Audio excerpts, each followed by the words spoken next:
ఎన్నికల సమయంలో ఇచ్చిన హామీలను ఎన్డీఏ ప్రభుత్వం 100 రోజుల్లోనే దాదాపు అమలు చేసిందని చంద్రబాబు అన్నారు. ఈ విషయాన్ని ప్రజలకు బలంగా తీసుకెళ్లేలా ఈ నెల 20 నుంచి 6 రోజుల పాటు ప్రత్యేక కార్యక్రమం నిర్వహిస్తున్నట్లు వెల్లడించారు. ఇది మంచి ప్రభుత్వం అనే నినాదంతో 100 రోజుల్లో సాధించిన ప్రగతి, భవిష్యత్తులో చేపట్టబోయే కార్యక్రమాలను ప్రజల్లోకి తీసుకెళ్లాలని ఎమ్మెల్యేలు, ఎంపీలు, ఎమ్మెల్సీలకు చంద్రబాబు సూచించారు. ఎన్నికల సమయంలో ఎన్డీఏ కూటమి సభ్యుల మధ్య ఉన్న సమన్వయం భవిష్యత్తులోనూ ఉండాలని చంద్రబాబు అన్నారు.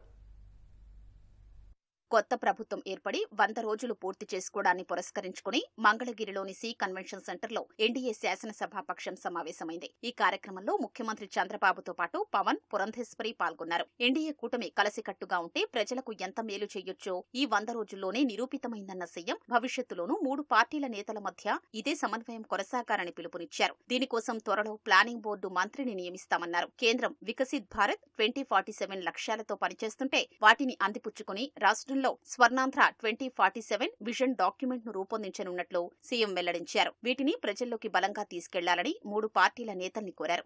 ఎన్నికల ముందు ఈ 100 డేస్ లో మీరు చూపించిన సమన్వయం అమోఘం. ఈ సమన్వయం ఇంకా మెరుగుపరుచుకొని మనం ముందుకు పోవాల్సిన అవసరం ఉంది. తెలుగుదేశం ఉంటే బీజేపీ, జనసేన సహకరించారు. జనసేన ఉంటే బీజేపీ, తెలుగుదేశం సహకరించారు. బీజేపీ ఉంటే జనసేన, తెలుగుదేశం సహకరించారు.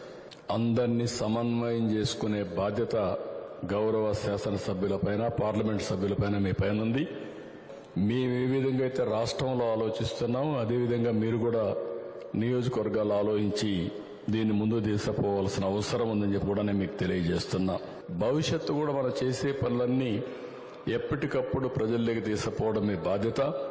అదే సమయంలో జిల్లాలో కూడా ప్లానింగ్ బోర్డు మినిస్టర్స్ని తొందరలో నియమిస్తాం. వాళ్ళు కూడా వస్తారు. 3 పార్టీల్ని సమన్వయం చేసే బాధ్యత కూడా వాళ్ళకి అప్పచెప్తాం. రాష్ట్రంలో మేము విధంగా సమన్వయం చేసుకుంటున్నాము. జిల్లాల వారీగా 3 పార్టీల అధ్యక్షులు, పార్లమెంటు మెంబర్లు కూర్చొని చేస్తారు. అదే మరిగా చిన్న చిన్న సమస్యలుంటే అభివృద్ధి విషయంలో, గవర్నమెంట్ విషయంలో మినిస్టర్స్ వచ్చి వాళ్ళు కూడా కోఆర్డినేట్ చేస్తారని చెప్పి కూడా నేను మీకు తెలియజేసుకుంటున్నాను. అన్ని వర్గాలకు కూడా మనం అనుకున్న పనులన్నీ చేస్తున్నాం. ఇంకా ఎప్పటికప్పుడు ఏమేం చేయాలనో వర్కౌట్ చేద్దాం. దయచేసి ఈ అవకాశాన్ని ఉపయోగించుకుని ప్రతి ఒక్క ఇంటికి మన మెసేజ్ని చేరవేయాల్సిందిగా మిమ్మల్ని అందరినీ కోరుకుంటూ, కేంద్రం గ్రీన్ ఎనర్జీ రంగానికి ప్రాధాన్యమిస్తోందని, దీన్ని అందిపుచ్చుకోనున్నట్లు చంద్రబాబు వెల్లడించారు. వరద బాధితులకు గతంలో ఎన్నడూ ఇవ్వనంత అత్యధిక పరిహారం అందజేస్తున్నట్లు తెలిపారు. గత ప్రభుత్వం తిరుమల పవిత్రతను దెబ్బతీసిందని సీఎం మండిపడ్డారు. కడాన తిరుమల లడ్డు కూడా నాసి రకం. నాకైతే ఆశ్చర్యం వేస్తుంది. ఎన్ని కంప్లైంట్ చేసినా కడాన వెంకటేశ్వర స్వామి పవిత్రతను దెబ్బతీశారు. ఎన్నోసార్లు చెప్పాం. అక్కడ ఎంత దుర్మార్గంగా ప్రయత్నం చేశారంటే అంత దుర్మార్గంగా ప్రవర్తించారు. దేవుని దగ్గర పెట్టే ప్రసాదం అపవిత్రం చేసే విధంగా నాసి రకమైన ఇంగ్రీడియంట్సే కాకుండా ఎనిమల్ ఫ్యాట్ కూడా వాడారని.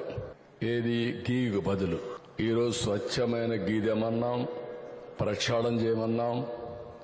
నాణ్యత పెరిగింది. ఇంకా కూడా నాణ్యత పెంచుతాం. అల్టిమేట్ గా వెంకటేశ్వర స్వామి మన రాష్ట్రంలో ఉండడం మనందరి అదృష్టం. గత ప్రభుత్వం చేసిన తప్పిదాల్ని తిరిగి కూటమి నేతలు చెయ్యవద్దన్న చంద్రబాబు ఉచిత ఇసుక సరఫరాలో పారదర్శకంగా వ్యవహరించారని కోరారు. ఎట్టి పరిస్థితుల్లోనూ ఎమ్మెల్యేలు ఇసుక తవ్వకాల్లో జోక్యం చేసుకోవద్దని సూచించారు. ఇసుక చాలా ఛాలెంజ్ ఇది.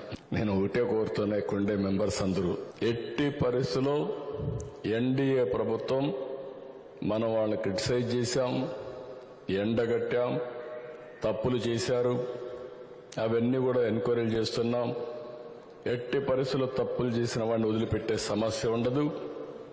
మళ్లీ మనం చేసే పని మాత్రం చాలా పవిత్రంగా ఉండాల్సిన బాధ్యత మనందరిపైన ఉంది. కానీ దయచేసి అందరినీ మరొకసారి కోరుతున్నాం, మీ నియోజకవర్గాల్లో మీరు కూడా ఎవ్వరు కానీ మన పార్టీ నాయకులు 3 పార్టీలకు సంబంధించి ఎవ్వరు ఇన్వాల్వ్ కాకుండా చాలా క్లియర్గా కానీ మనం చేర్చగలిగితే రేపు రాబోయే రోజుల్లో మన గెలుపుకు అది దోహదం చేస్తుంది. ఈ విషయం మీరందరూ గుర్తుపెట్టుకోవాల్సిందిగా అందరినీ కోరుతున్నా.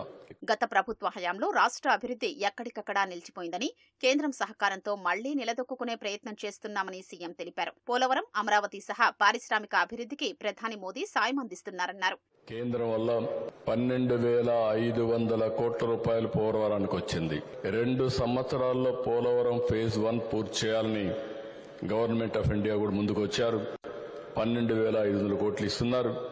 2 సంవత్సరాల లోపలే చేయాలనుకుంటున్నాం. పోలవరాన్ని పూర్తి చేసి జాతికి రైతులకు అంకితం చేసే బాధ్యత ఈ ప్రభుత్వం తీసుకుంటుంది. అమరావతికి పూర్వ వైభవం తీసుకొస్తాం. కేంద్రం ఇప్పటికే 15,000 కోట్ల రూపాయలు ఇవ్వడానికి ముందుకొచ్చారు. ఆ 15,000 కోట్ల రూపాయలు వరల్డ్ బ్యాంక్ అని ఇవన్నీ ఏర్పాటు చేశారు. అది అయిన తర్వాత ఇంకా కూడా హెల్ప్ చేస్తాను స్పష్టంగా హామీ ఇచ్చారు. ఇటీవల 3 ప్రాజెక్టులు మీ నియోజకవర్గాల్లో మీరు గుర్తుపెట్టుకోవాలి. కొప్పర్తి, కడప, ఓర్వకల్, కర్నూల్, నంద్యాల, నక్కపల్లి ఈ 3 కూడా ఇండస్ట్రియల్ పార్క్స్ కి కేంద్రం ముందుకు వచ్చారు. దీనికి డబ్బులు కూడా ఇచ్చారు. ఇవి కానీ పూర్తి చేసుకుంటే మనం ఇండస్ట్రీస్ కూడా పెద్ద ఎత్తున అట్రాక్ట్ చేసే పరిస్థితికి వస్తాం. వైసీపీ ప్రభుత్వం రైతుల నుంచి ధాన్యం సేకరించి కనీసం డబ్బులు చెల్లించలేదని, ఆ సొమ్ములు కూడా ఎన్డీఏ ప్రభుత్వమే చెల్లించిందని చంద్రబాబు అన్నారు. భవిష్యత్తులో రైతులకు 48 గంటల్లోనే చెల్లింపులు చేస్తామన్నారు. రాబోయే రోజుల్లో కూడా 2 days 48 hours లో ధాన్యం కొనుగోలు చేస్తే వాళ్లకు డబ్బులు ఇచ్చే బాధ్యత కూడా మన ప్రభుత్వం తీసుకుంటామని కూడా మీ అందరికీ హామీ ఇస్తున్నాం. ఇదే మరికి మళ్ళీ చాలా నిర్ణయాలు చేశాం. ఏదైతే ఆ రోజు మనం అనుకున్నటువంటి ఎన్డీఏలో ఇంటింటికి మీరు పోయి చెప్పారో అవి చాలా నిర్ణయాలు చేశాం. ఉదాహరణకు డ్రిప్ ఇరిగేషన్కు 90% మళ్ళా పెట్టాం. జలాశయాలన్నీ ఏదైనా రిపేర్లుంటే చేయడానికి 340 కోట్లు పెట్టాం.